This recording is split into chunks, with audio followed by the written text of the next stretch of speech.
Easy pickup for first down on the zone throw.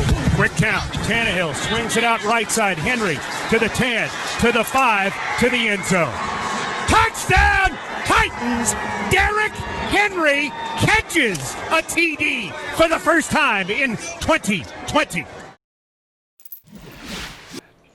You know, the Tennessee Titans are this team that they slowly but surely get better and better as the season goes on. Part of that is due to their playing style. They lean on the big back, and I just feel like Derrick Henry is the body puncher in boxing. He just kind of wears you down. He beats you up, and then in the 11th round, you just tend to fall apart. And when I look at the way that they were able to run the ball, he had 140 yards in the first half. They had 173 rushing yards in the first half. Derrick Henry finishes with 27, over 170 yards. But this offense, which is really simplistic when you look at it, it's almost like playing a video game.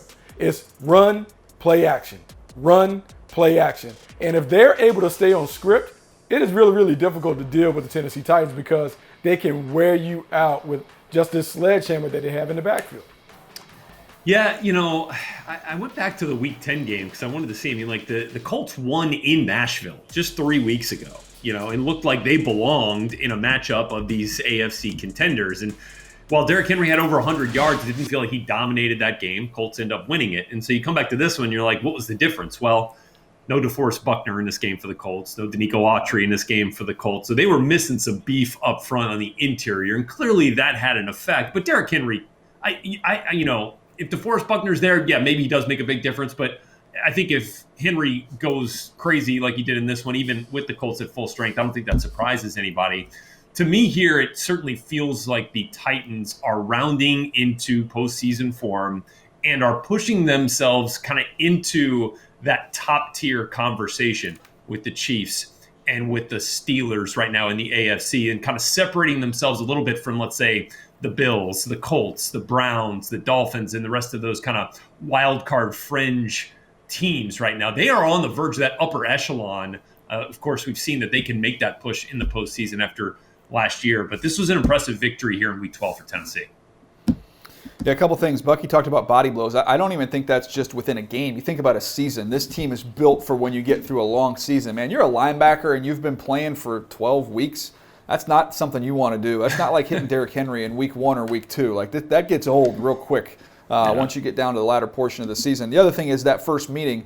Buck, we called that game for Amazon. That was a Thursday night game, and the special teams were terrible. That was when they were down their punter for Tennessee, and the long snapper, I think, was a total mess for them special teams wise. So obviously they're able to get that cleaned up a little bit. I'm not worried about the Colts going forward. Those are big pieces they were missing. They get them back. I think it's still a dangerous team in the postseason. So I think we learned about both those teams, but I think both those teams are teams you wouldn't want to play in January. All right, what's the next takeaway here, Rhett? All right, I'll get us to number 5. Ladies and gentlemen, the Giants are a playoff team. Always a strength of this team. It's been a problem. Allen back to throw. He's going to get sacked. The ball is loose and recovered by the Giants at the 38-yard line. Jabal Sheard got the sack and Leonard Williams covered it up. Defense saves the day. Leonard Williams recovered the fumble, but I think Jabal Sheard's the one who punched it out. 4th turnover by the Bengals today, and the Giants are going to win it. Well, that's just like, hey, you know, good for you, Bob Papa and the Giants radio crew, man. They haven't had a whole lot to get excited about in Giants land the last few years, much less this season. But here are the Giants on a 3-game win streak here. They finally beat somebody outside of the NFC East, even though it's the Bengals playing without Joe Burrow. But still, they got 4 wins right now, guys. They are leading the NFC East. And the way things are going, with the rest of the schedule here, I don't see a reason why they can't finish there. Now, here are the other caveats. Daniel Jones hurt in this game with the hamstring injury. He tried to come back in. Clearly, this is more than just a little tweak.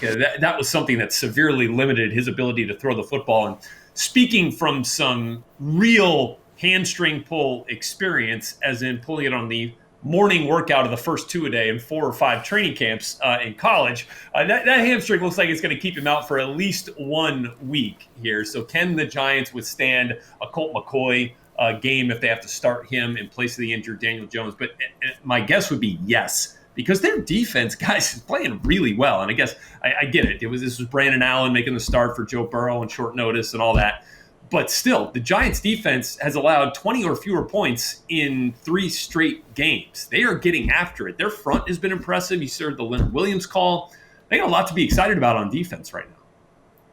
You know, Red, it's funny because DJ and I have watched the Giants when we called the game on Thursday night, and we both said, like, there is something to be said for a team that plays hard and is connected. And for whatever reason, this Giants team has been able to overcome some of their talent deficiencies with just what I call sweat equity. They just get after it. And defensively, Patrick Graham has done a really good job of getting these guys to just play hard and play on the string. Defensively, they don't let the ball fly over their head. They're big and physical up front, and they just kind of wear you down with their size and physicality. And for the rest of the teams in the NFC East to have to deal with the Giants, they do a great job of letting you beat yourself. They're going to be a difficult team to knock out. I'm not saying they're going to do any damage in the postseason, but this is a team that is good enough to win the East, and I think we're seeing that.